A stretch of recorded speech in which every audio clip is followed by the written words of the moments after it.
The Titans of the Walls will continue their march until every trace of life beyond our shores is trampled flat, and the people of Paradis are all that remains of humanity. One of the reasons why Eren Yeager is one of the most debated characters in anime is because everybody seems to walk away from his story with a different conclusion. Some people see a hero, others see a villain, some people see a victim, and others see a monster. And honestly, I think that's part of what makes him such an interesting character. But when I think about Eren, I keep coming back to something much simpler. For most of Attack on Titan, Eren is chasing something. As a kid, he wants to see the world beyond the walls. Then he wants to destroy the Titans. Then he wants to reach the basement. Then the ocean. Then freedom. There's always another destination waiting for him. Another goal, another horizon. And what's interesting is that Eren actually accomplishes a lot of those things. He learns the truth, he reaches the ocean, he gains power, he changes the world. Yet somehow, the closer he gets to everything he's been chasing, the less happy he seems. And I think that's because Eren's story was never really about reaching a destination. It's about what happens when the thing you've been chasing your entire life can never truly satisfy you. He's so cute. I think Eren's special enough already. For no other reason than that he was born into this world. Long before Titans destroyed his home, Eren already felt trapped. Even as a child, there was something restless about him. When he talks about humanity living inside the walls like livestock, he's not speaking like a normal kid. He's speaking like someone who feels suffocated. The walls represented safety for most people, but for Eren, they represented limitation, a cage. And from that moment on, freedom becomes the center of his entire worldview. Everything else came second. That's important to understand because it explains a lot of what happens later. Eren isn't somebody who gradually becomes obsessed. The obsession was always there. The circumstances around him just gave it a target. Oh no!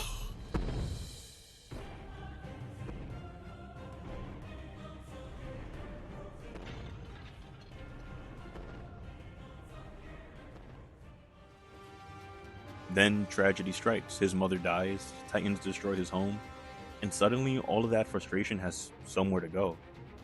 Now there is an enemy. Now there is something standing between him and the life he wants. For years, Eren believes that Titans are the problem. Destroy the Titans, save humanity, become free. Simple. At least that's what he thought.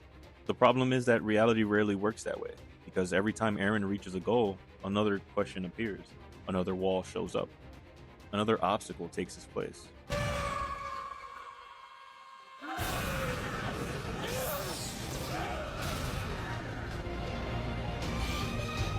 Think about the basement for a second. For years, the basement feels almost mythical. It's the answer to everything, the mystery that'll finally explain the world, the thing waiting at the end of the journey. Then they get there and what happens? They discover that the world is much larger than they imagined. Instead of finding freedom, they found another conflict, another enemy, another impossible choice. The point is that the finish line keeps moving, and honestly, I think a lot of people can relate to that.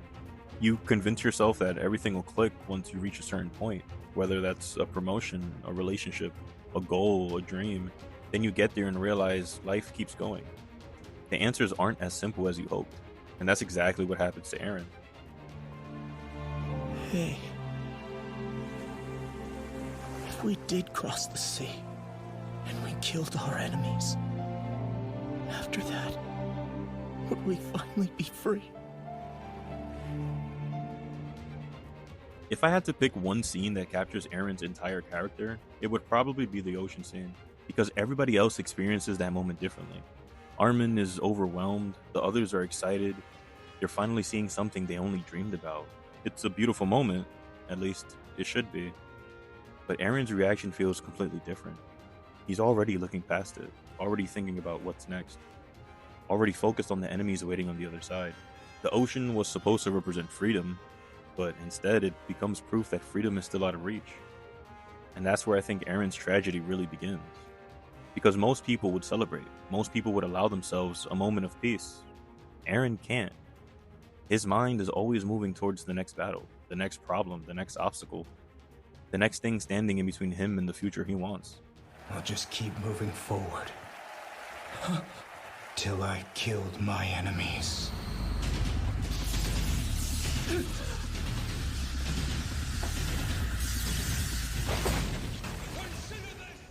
The older Eren gets, the narrower his world becomes. At first, freedom means curiosity, exploration, possibility, the chance to experience the world, but over time, freedom becomes something heavier. And that's where things become complicated because Eren genuinely wants freedom. I don't think he was pretending or anything, but the problem is that his definition of freedom becomes impossible to separate from conflict. The more threats he discovers, the more extreme his solutions become. Every obstacle feels like another chain. Eventually, he reaches a point where removing those obstacles become way more important than everything else. And once that happens, there aren't many limits left. This is probably the part of Eren's story that fascinates me the most. Attack on Titan constantly asks questions about freedom, and somehow, the character who wants freedom more than anyone ends up feeling trapped. Not trapped by Titans or by Marley, but by himself, by his own nature, by the choices he keeps making.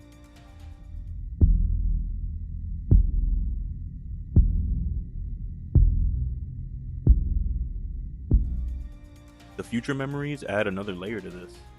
People argue all the time about whether Eren had a choice, whether everything was predetermined, whether he was a slave to fate. And that's probably a conversation fans will keep having for years. But what stands out to me is that Eren repeatedly moves toward the future he sees, painfully aware of where things are heading, yet unable to turn away. Almost like he's following a path he can't imagine abandoning. That's what makes his story feel tragic, because even when he gains incredible power, he never seems at peace. He never seems fulfilled. He's constantly carrying the weight of what comes next. Do you want to know what I hate more than anything else in this world? Anyone who isn't free. They're no better than cattle. Eren! The mere sight of you has always made me so damn angry. I think the reason people still argue about Eren is because he refuses to fit neatly into a single category. He's too complicated for that. If you focus on one part of his story, you can make a convincing argument that he's a hero. Focus somewhere else, and you'll see a villain. Look from another angle, and you'll see someone crushed by circumstances far bigger than himself. All of those interpretations exist because Eren changes so much throughout the series. But beneath all those versions of Eren, I think one thing remains consistent. He's always chasing something. Always reaching for a future that feels just beyond his grasp. Always believing that one more step forward will finally bring him peace.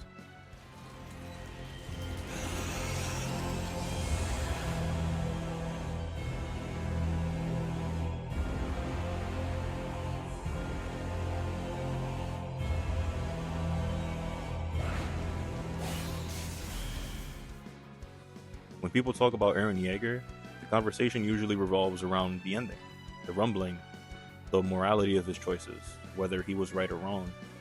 But for me, the most interesting part of Eren's story comes much earlier than that. It's watching somebody spend their entire life pursuing freedom while never really feeling free.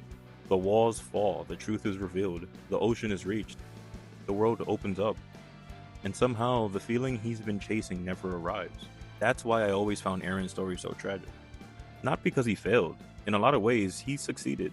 He reached places he once thought were impossible. He changed history. He accomplished things nobody else could. But sometimes achieving the goal isn't enough. Sometimes the thing you're chasing becomes such a huge part of who you are that you don't know what to do once you get close to it. And I think that's what makes Eren unforgettable. Not the Titans, and not even the controversy, but it's the image of a boy staring at the horizon, convinced that freedom is waiting on the other side, only to discover that every horizon leads to another one. So yeah, do you guys think that Eren was a hero or a villain? Let me know in the comments, as well as who you guys want me to break down next.